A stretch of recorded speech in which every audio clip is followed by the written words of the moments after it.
Muy buenas tardes, bienvenidos un día más a Todo es Geopolítica, bienvenidos al programa en el que contamos, repasamos y analizamos todo lo que está pasando en el tablero geopolítico. Muy atentos a este plan de paz de Donald Trump, el presidente de Estados Unidos, que pone sobre la mesa 28 puntos. Busca que Ucrania reduzca su ejército a la mitad, busca que renuncie al Donbass, que renuncie a la OTAN y también que renuncie a armas de largo alcance. Enseguida les contamos, analizamos los detalles de este acuerdo entre Rusia y Estados Unidos. Vamos a mirar en qué lugar deja esto a Volodymyr Zelensky. Vamos a hablar, por supuesto, de los archivos Epstein y vamos a poner el foco en Europa, pero antes vamos a empezar con los expertos, vamos a empezar con los analistas en un día, bueno, pues que puede ser clave para el devenir de este conflicto en Ucrania. Hoy contamos con Marcelo Ramírez, analista geopolítico y de asuntos militares. ¿Qué tal, Marcelo? Muy buenas tardes. ¿Qué tal? ¿Qué tal? ¿Cómo estás? Tenemos también a Luis Rodrigo de Castro, profesor de Derecho Internacional Público y Relaciones Internacionales en la Universidad CEU San Pablo. ¿Qué tal, Luis? Buenas tardes. Hola, buenas tardes. Y contamos con Cristian Lamesa, analista internacional. ¿Qué tal, Cristian? Muy buenas tardes. Un placer estar nuevamente con vos, Sergio, y con los colegas. Bueno, pues un día con mucha actualidad geopolítica y un día en el que se siga hablando de este plan de paz de Donald Trump, estos 28 puntos que Rusia y Estados Unidos habrían discutido en secreto y que, bueno, parece que se van a imponer a Ucrania. Cristian, si te parece, empezamos contigo. Quiero saber qué opinas de este plan de paz y también qué supone para Ucrania, si estamos o no ante una capitulación. Bueno, yo creo que cualquier acuerdo en cualquier momento de la historia, un acuerdo de paz, refleja ni más ni menos que la realidad en el campo de batalla, en una situación, por supuesto, que se ha llegado a esa instancia, ¿no? Y en este caso, por supuesto que no es la excepción. Cuando se planteaban las ilusiones, esas exigencias, ni siquiera pedidos, esas exigencias ilusorias por parte de Volodymyr Zelensky, realmente, y avalado por sus patrocinadores europeos, por supuesto, era algo absolutamente fantasioso que no tenía ningún correlato con la realidad que se está viviendo al día de hoy en el campo de batalla, ni siquiera la que se vivía hace 1 o 2 años. En ese sentido, yo creo que este acuerdo, estos 28 puntos, por lo menos lo que se sabe hasta ahora, reflejan, por supuesto, esa realidad que se ve en el terreno y es prácticamente lo mismo que hace meses ya había sugerido, ya había ofrecido Steve Witkoff, este cercano colaborador de Donald Trump, que por supuesto desde una mirada realista y totalmente apegada justamente a la situación real, es lo que corresponde. En ese sentido me parece que es absolutamente realista que Estados Unidos haya planteado esto según trascendió entre Witkoff y Dmitriev, que se haya hablado en este contexto, porque por supuesto que esta guerra no podemos olvidar que si bien no la comenzó Trump, sí la comenzó en los Estados Unidos, la administración Biden, y si nos remontamos un poco más atrás, incluso cuando Biden era vicepresidente de Obama, con el golpe de Estado en el Maidán, en 2014. Entonces creo que es por supuesto adecuado como inicial patrocinador de este conflicto que Estados Unidos junto con Rusia hayan llevado adelante estas conversaciones. Habrá que ver si con el contexto actual y estos escándalos de corrupción formidables, que no son novedad, hay que decirlo, por parte del régimen corrupto de Zelensky, hay que ver si finalmente aceptan la realidad y que termine esta picadora de carne a la cual manda todo el tiempo al propio pueblo ucraniano este personaje. Bueno, pues a la espera de ver cuánto tarda en resolverse este conflicto, ahora mismo, bueno, pues los focos están puestos en este plan de paz de Donald Trump. Luis, quiero saber qué opinas tú de este plan y qué supone para Ucrania. Pues en principio para Ucrania supone la victoria de aquellos que han vulnerado el derecho internacional. Hay que recordar que, bueno, es Rusia la que invade Ucrania, no es Ucrania la que inicia esta guerra. Y más que otras cuestiones, pues deberíamos tener sobre todo presente la integridad territorial de Ucrania, que es algo que está firmado también por Rusia ya en el año 94 con el Memorándum de Budapest, en el que a cambio del armamento nuclear de los tiempos de la Unión Soviética, que quedaba en la nueva República Independiente de Ucrania. Bueno, pues a cambio de ese armamento que pasaba a Rusia, Rusia se comprometía a respetar la integridad territorial de Ucrania, cosa que no sucedió ni durante el año 2014 con la anexión ilegal de la península de Crimea, ni con estos intentos que está intentando llevar a cabo por la fuerza, no solo del Donbass, parece que en el acuerdo se habla solo del Donbass, pero también de los oblasts de esa región que llamamos Nueva Rusia, ¿no? Y al final la idea de Putin no era intentar quedarse con esa franja de tierra que se extiende hasta Odessa. Curiosamente también fronteriza con esa zona de Transnistria, que podría ser la siguiente ficha de dominó. Más allá de todo eso, bueno, pues es evidente que Estados Unidos, o mejor dicho, la Casa Blanca, Donald Trump y Vladimir Putin, pues están pasando por encima de lo que es Ucrania y de lo que es la seguridad europea, más allá de que, es verdad, Ucrania no es un Estado miembro, pero es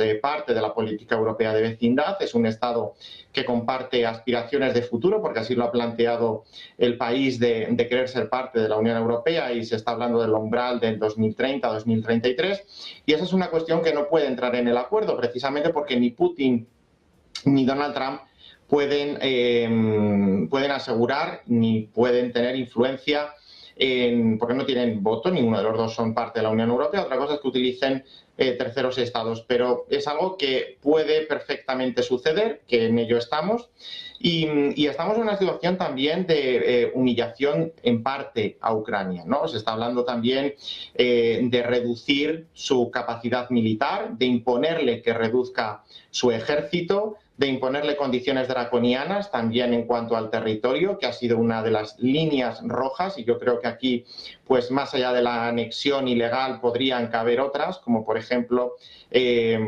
imaginaría política, diferentes grados de autonomía para diferentes regiones. Creo que en un extremo de fuerza pues podía haber sido perfectamente comprable por el gobierno de Ucrania, una región con muchísimo nivel de autogobierno, muy similar al que algunas comunidades autónomas tienen en España, o siguiendo un poco un modelo de organización territorial. Bueno, pues evidentemente podría contentar a unos y a otros, ¿no? Yo creo que se ha ido a la posición maximalista de Rusia, precisamente porque, bueno, pues Trump y Putin se entienden, se comprenden, y sobre todo pues tienen esa vocación de hacer grande a sus países otra vez, ¿no?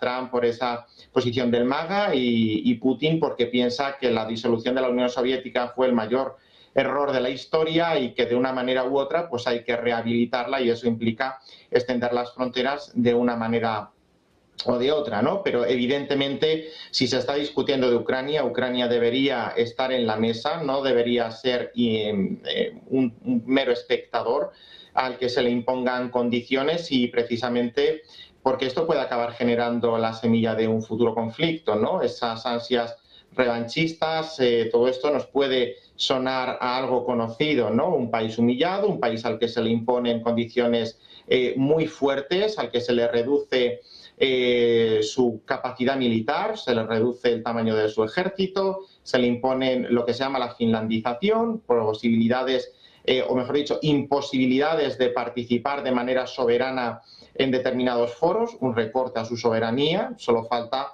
que lo dividamos en 4 y lo ocupemos militarmente, ¿no? Y esto pues quizá nos suena a un ejemplo de la historia de hace más o menos un siglo, ¿no?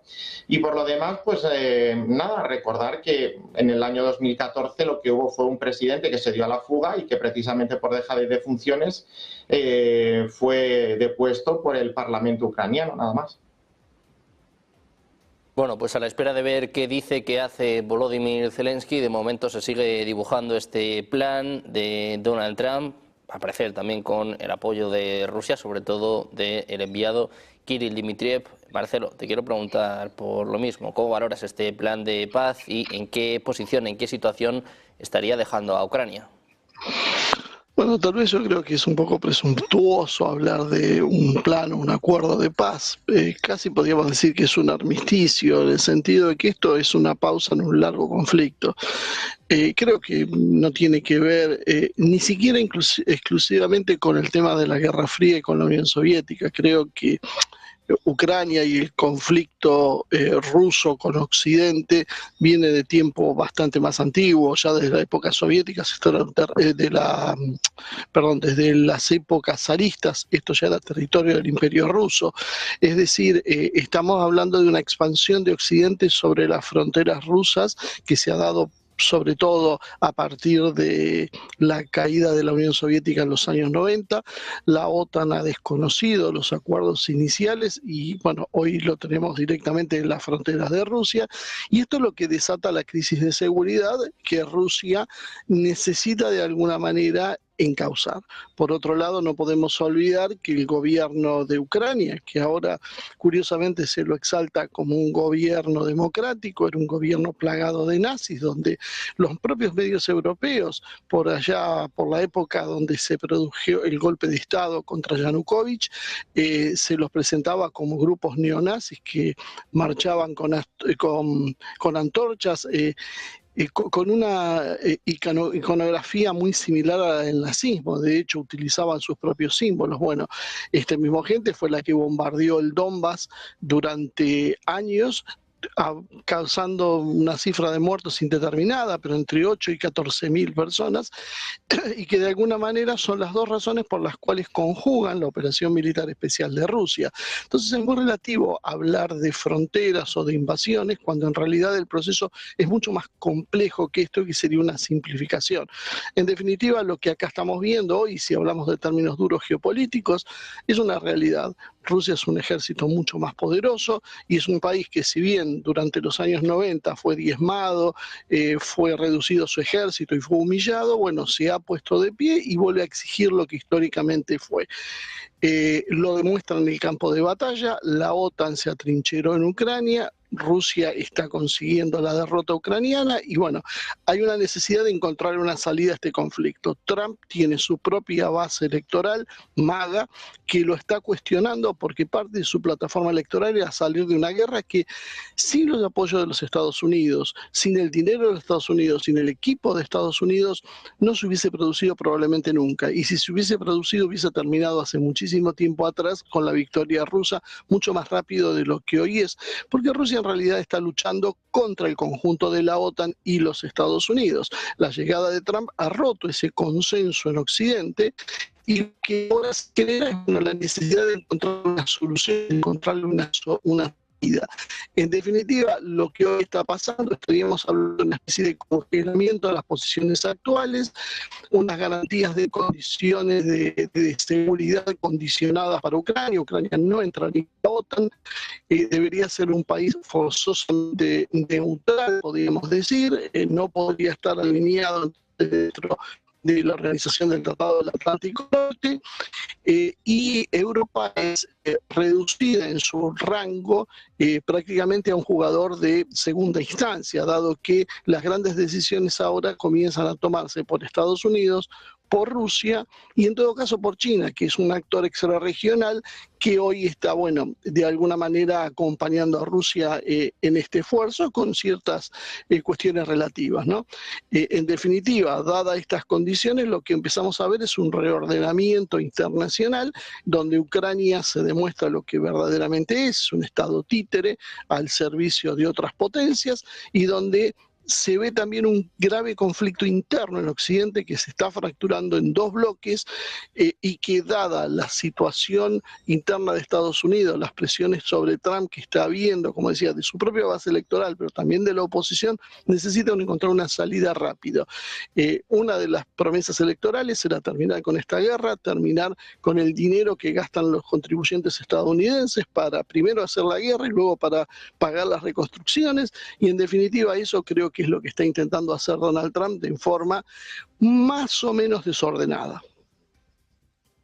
Bueno, pues un momento de presión para Trump y un momento sobre todo de presión para Volodymyr Zelensky. Es la portada de Bloomberg en estos momentos. Habla de la reunión de Zelensky con miembros del Pentágono, con altos cargos del ejército de Estados Unidos, que básicamente le están diciendo a Zelensky que esto es lo que hay. Cristian, te quiero preguntar por esto. ¿En qué posición se queda Zelensky y cuánto tiene que ver estos cargos de corrupción que aparecían la semana pasada y que, bueno, están salpicando a su círculo más cercano? Evidentemente acá yo creo que, como ya hemos planteado en varias oportunidades en este mismo canal, Donald Trump estuvo todo el tiempo por la labor de conseguir una paz en este conflicto, como bien relataba Marcelo, ¿no? Esto es algo que le pide su base electoral, el MAGA, que está bastante inquieto con este tema y con el tema relacionado con Netanyahu e Israel. En este sentido, yo creo que tal vez estamos asistiendo, espero yo, a una instancia en la cual Trump pueda imponer su voluntad, pueda imponer su agenda frente a el globalismo, a los guerreristas, a la élite política europea, que es la única que mantiene con respirador artificial a ese cadáver que se llama Ucrania, desgraciadamente, ¿no? Liderado, o no sé cómo llamarlo, o regenteado por Zelensky. Yo creo que esa es la cruda realidad. Eso es a lo que se enfrenta Zelensky. Hay que ver si realmente en esta oportunidad Trump logra imponer esta voluntad. Por otro lado, también el arribar a la paz, como mencionaba el colega Luis, se podría haber llegado sin duda a un grado de autonomía en las regiones, como bien mencionaba, algo similar a lo que sucede en España, y eso sucedió, o sea, eso se propuso, eso lo propuso Rusia, eso fue lo que estaba plasmado en los acuerdos de Minsk, que Ucrania violó sistemáticamente y que la misma Angela Merkel y François Hollande, garantes de ese acuerdo, de esos dos acuerdos, públicamente dijeron que todo había sido un ardid para ganar tiempo y que nunca habían pensado en respetarlo. O sea que los únicos que respetaron ese acuerdo fue justamente la Federación Rusa y la gente del Donbass, que tenía esperanza que justamente se suspendiese, ¿no?, esa carnicería que llevaba adelante el régimen de Kiev contra una población ucraniana, pero de habla y culturalmente rusa, del mismo modo que se ha perseguido, y esto denunciado por Víctor Orbán, a la población étnicamente húngara.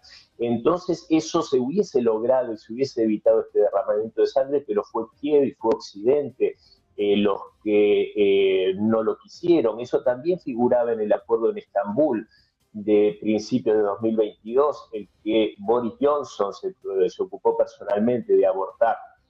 Y desgraciadamente yo creo que, o afortunadamente, no sé cómo calificarlo, pero este acuerdo, estos puntos, estos 28 puntos, que espero que termine aceptando Kiev y que termine aceptando Europa, finalmente hay algo que es real, y el perder tiene sus consecuencias y tiene sus costos.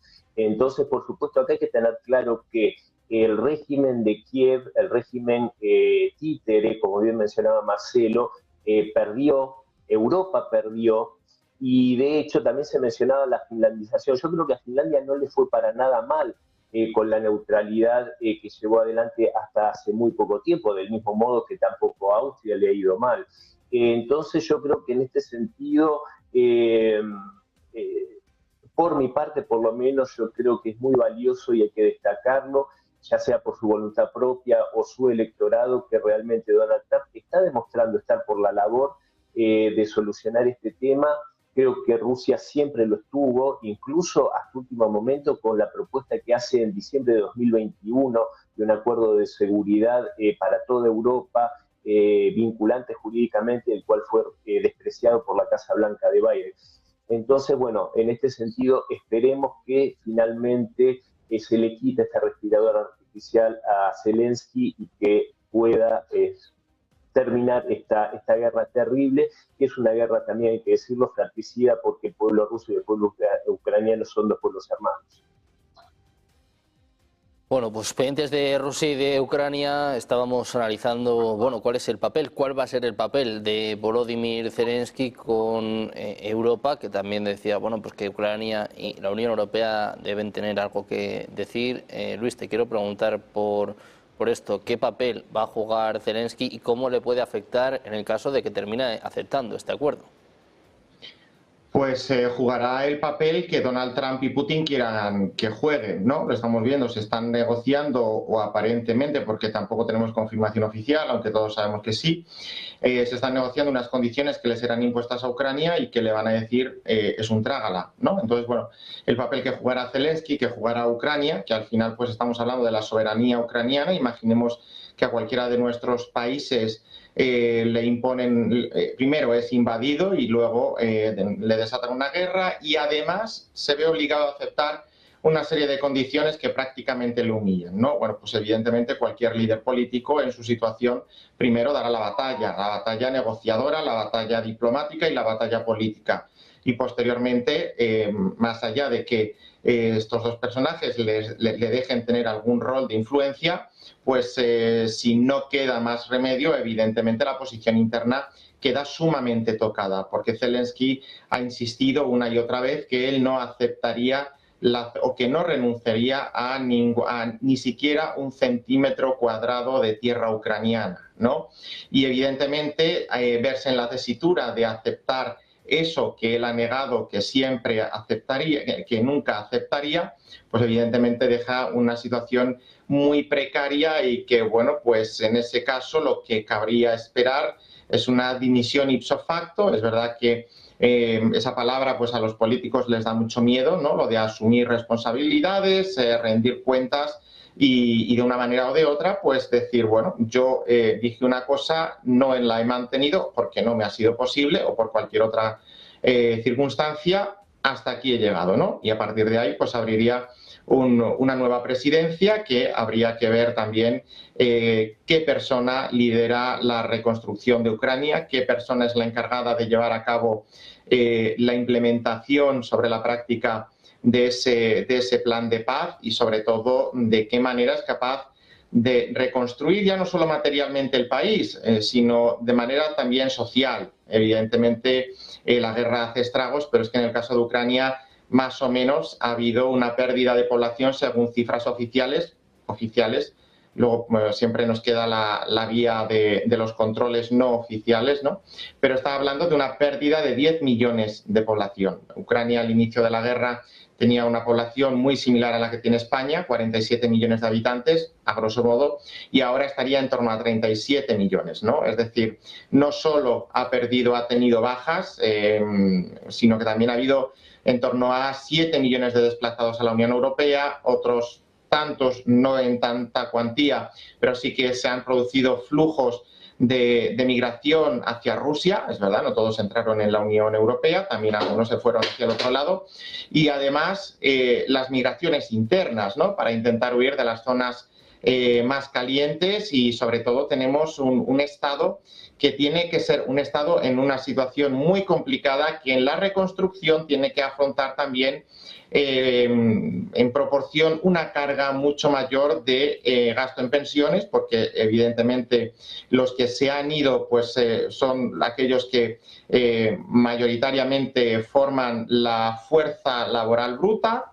Una persona con movilidad reducida es mucho más difícil que se vaya, pero hay que seguir manteniéndola y seguir pues manteniendo esas prestaciones sociales, que no solo son pensiones, sino también educación, sanidad, y construir ese relevo general que ha dejado a la pirámide poblacional, a la pirámide demográfica sumamente tocada, ¿no? Ese es el mayor reto, más allá de la reconstrucción política, la reconstrucción material y económica, la reconstrucción sociodemográfica. Ese es el gran reto, porque bueno, podría salir de ahí una cosa muy diferente dependiendo de las oleadas que luego se habla de los niños secuestrados en Rusia. Bueno, evidentemente son ciudadanos ucranianos, y en algún momento vuelven, pues podrían contribuir a eso, a la reconstrucción, pero con un sesgo de carácter doctrinario en esa post-Ucrania, ¿no? Y más allá de todo eso, Zelensky quedaría en esa posición, pero yo no tendría en cuenta a Zelensky más una vez que se firme esa paz, si se firma en esas condiciones. Si Zelensky es capaz de resistir, podría presentar batalla política en las siguientes elecciones, ¿no? Pero si no es así, Zelensky políticamente y electoralmente pues no sería ya nadie. Bueno, pues seguimos conociendo más detalles de este plan de paz redactado por Estados Unidos, un plan de paz que, como les decíamos esta mañana, ya ha aprobado Donald Trump. Les decíamos que estaba exigiendo, bueno, pues que Ucrania reduzca a la mitad su ejército, renuncie al Donbass, renuncie a la OTAN. Ojo, porque Bloomberg está diciendo ahora que también Ucrania tendría que aceptar un acuerdo que levante las sanciones contra Rusia. Lo está diciendo ahora mismo la agencia Bloomberg. Tendrían que levantar las sanciones contra Rusia y también exige que Ucrania detenga las investigaciones de crímenes de guerra sobre las acciones rusas. Más detalles de este plan de paz que, bueno, pone desde luego en jaque a Ucrania. Marcelo, quiero saber qué opinas bueno, de esta última hora, estas condiciones para Ucrania y también un poco de lo que estábamos diciendo, ¿no?, del futuro de Zelensky.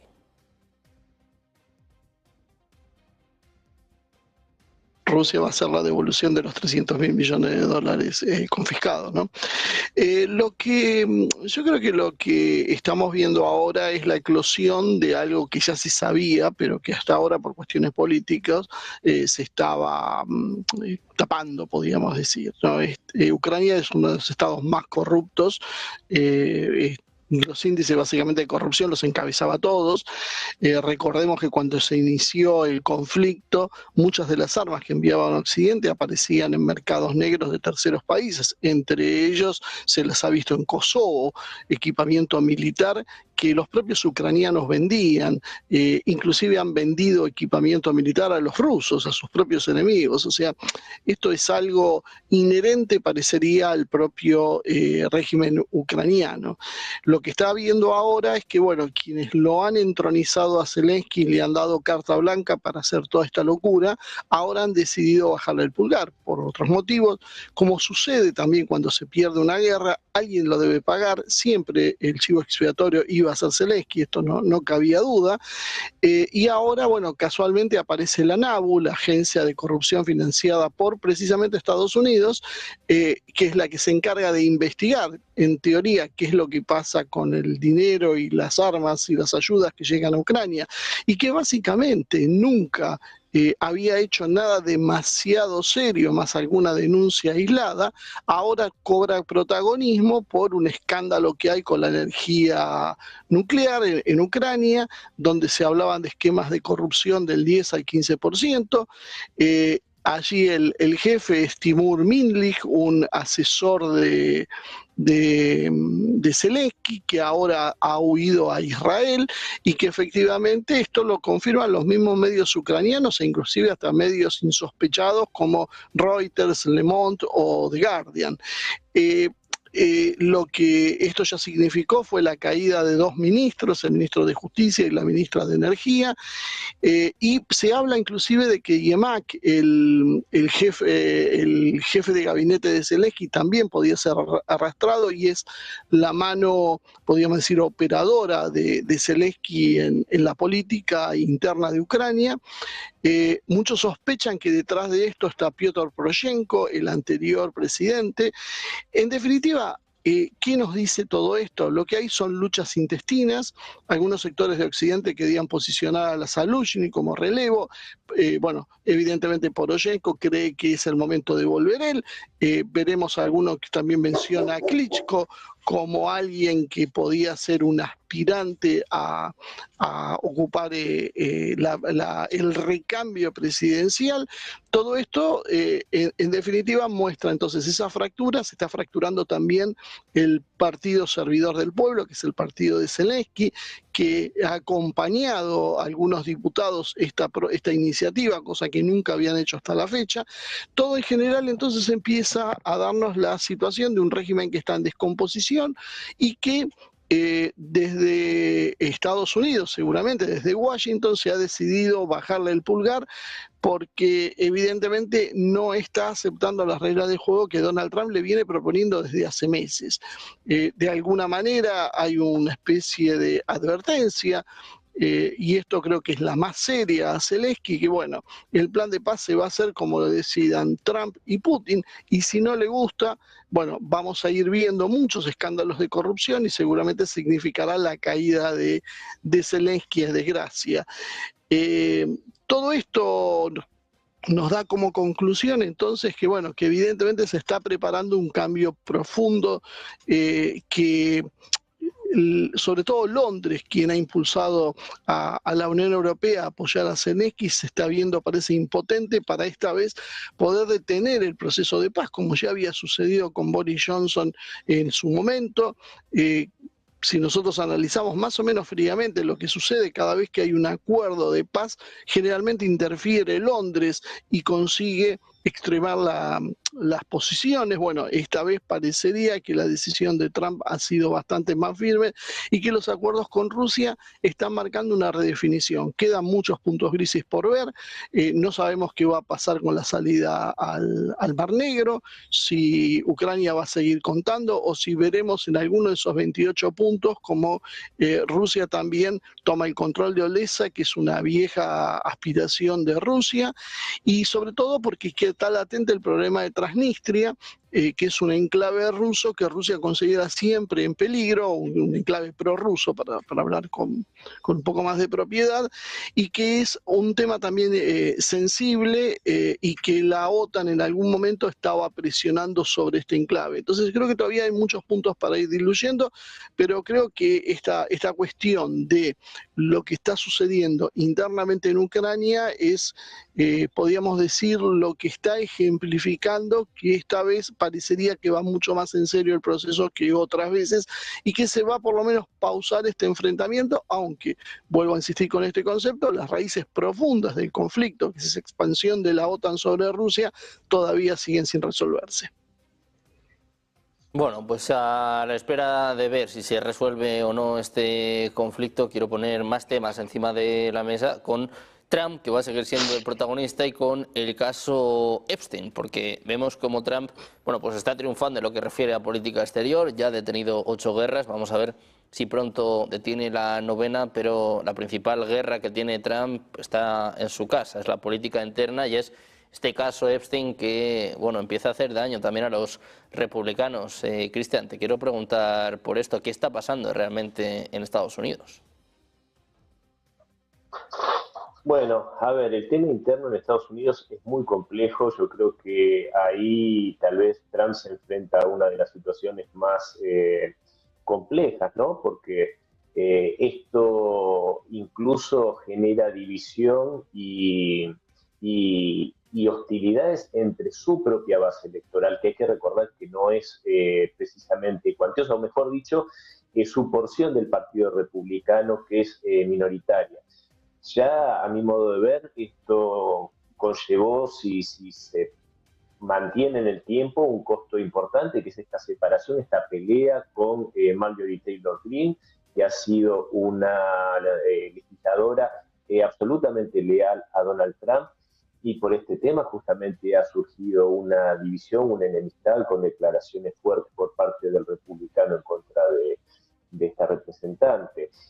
También hay que recordar cómo el tema este de los archivos, el escándalo de Epstein, también generó entre figuras destacadísimas como Tucker Carlson, este comunicador tan cercano a Donald Trump, la exigencia, ¿no?, que estos papeles se divulguen, estos documentos, que por supuesto que yo creo que si se divulga en su totalidad va a implicar a gente muy poderosa, no solo del ámbito político, demócrata, tal vez republicanos también, sino también a mucha gente de Silicon Valley y de esferas de poder muy, muy grandes. Que creo que por ahí, a mi modo de ver, esto es pura especulación o lo que uno intuye, tal vez cierta reticencia por parte de Donald Trump en el pasado tiene que ver con proteger algunos nombres. Hay que recordar que en algún momento había referido que la divulgación de muchos de estos nombres podía generar un incremento del antisemitismo en los Estados Unidos. Hay que recordar también las implicancias de este personaje Epstein con el Mossad, según se desprenden de algunas declaraciones y de datos de gente bastante informada. La mujer de él, los vínculos de Maxwell, del padre de la mujer de Epstein, quien incluso en su fallecimiento recibió honores de Estado por parte de Israel. Entonces yo creo que es una trama bastante compleja, es una trama, pero que sin duda no creo que le quede otro camino, ya aparentemente no hay vuelta atrás, por lo que se decidió y la orden ejecutiva que ya firmó, los pasos que se dieron en el Congreso, de divulgarlo y bueno, aguantar las consecuencias de lo que sea, pero es algo que sin duda la sociedad estadounidense lo está exigiendo, una sociedad que está muy golpeada, con una baja en la calidad de vida de la clase trabajadora. Hay que recordar la desindustrialización enorme del país norteamericano, la debilidad militar en la que se encuentra también, esto también hay que decirlo, frente a Rusia, frente a China, a potencias de primer orden.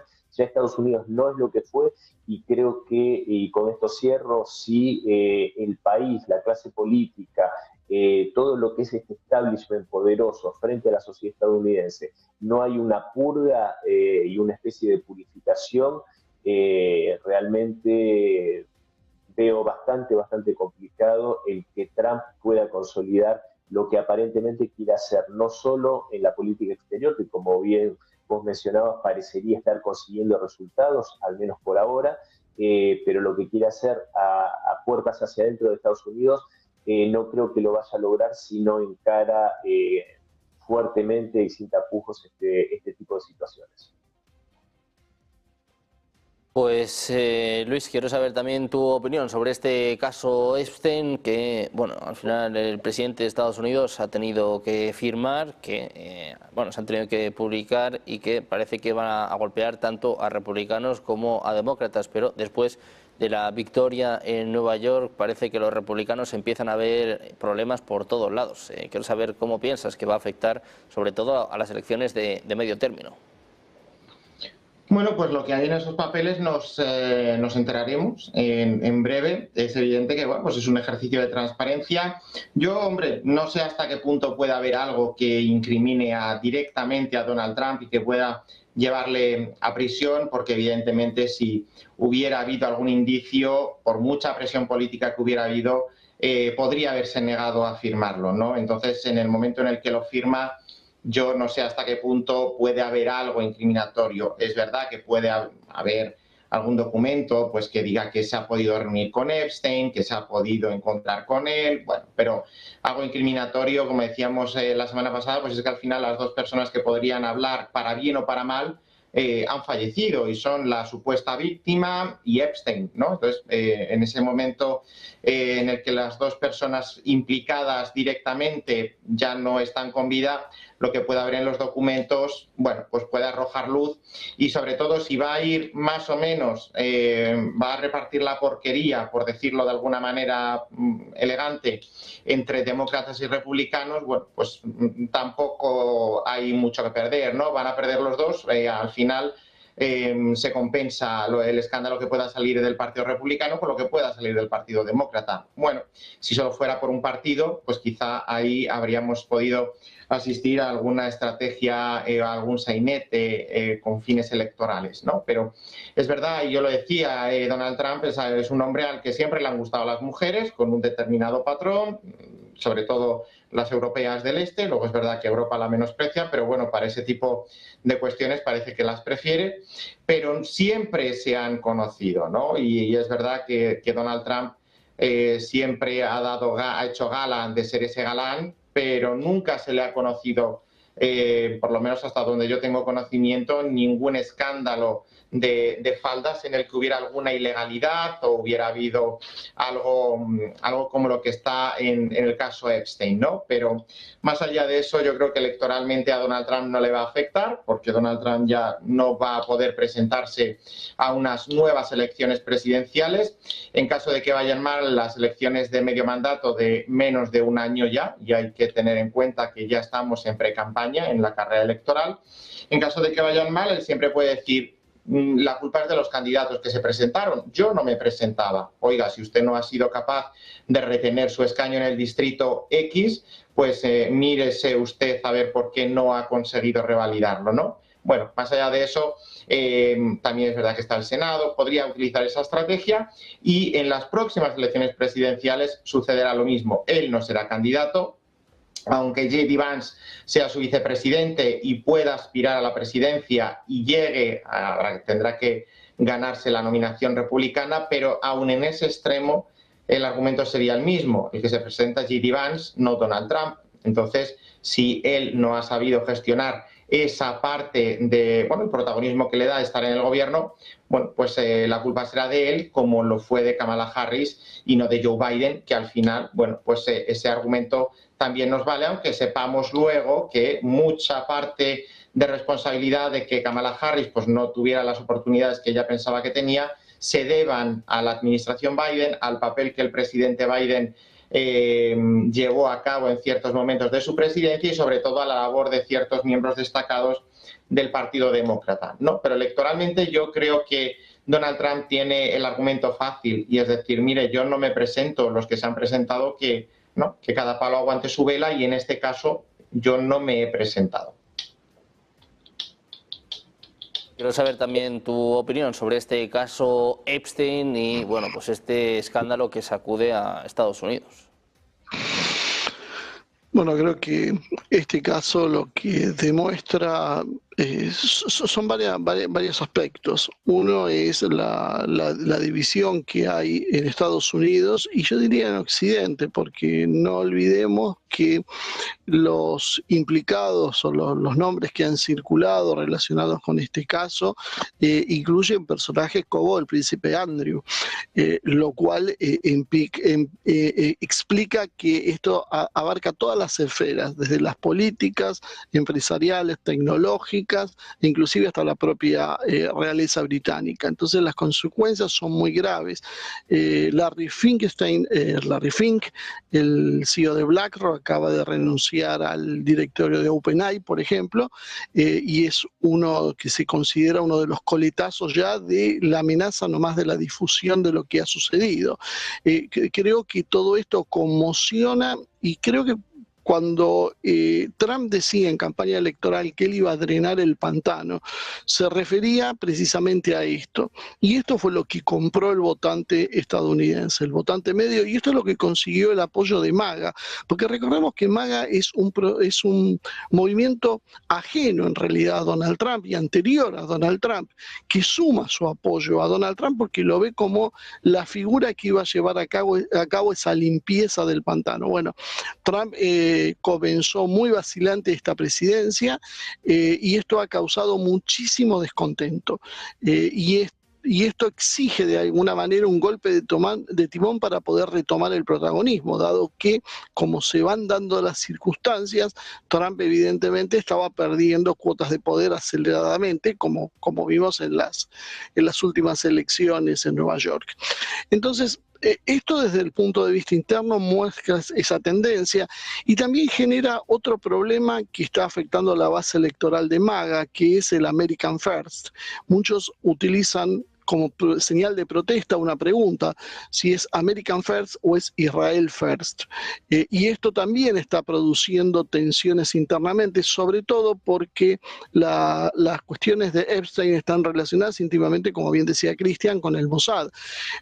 Robert Maxwell era el padre de Ghislaine, su pareja, y él fue un personaje que pertenecía al Mossad, que recibió, como también dijo Cristian, honores de parte del Estado de Israel y que desapareció en circunstancias muy extrañas. Se lo ha dado por haber muerto en un yate, lo cual presenta muchas dudas de qué es lo que está pasando. Pero bueno, la implicación del Mossad en todo esto y la idea de que el Mossad utilizaba la isla de Epstein como una forma de tener información comprometida para poder luego utilizarla chantajeando a personajes influyentes de la vida económica y política estadounidense y de Occidente en general, es algo incontrastable, es algo que no podemos negar, y esto salpica de alguna manera la presión sobre Israel. el asesinato de Charlie Kirk, de alguna manera empieza a mostrar que no fue un hecho aislado y que hay un juego mucho más peligroso. Hay podríamos decir, una especie de rebelión en Estados Unidos contra la influencia de determinados sectores sionistas en la política estadounidense. Y esto se está traduciendo en estas tensiones que estamos viendo, que son de alguna manera el preludio de un cambio profundo en los Estados Unidos, que no sabemos hasta dónde puede llegar, si podemos hablar de una división del país, de una guerra civil, o simplemente una fractura política, pero con consecuencias profundas.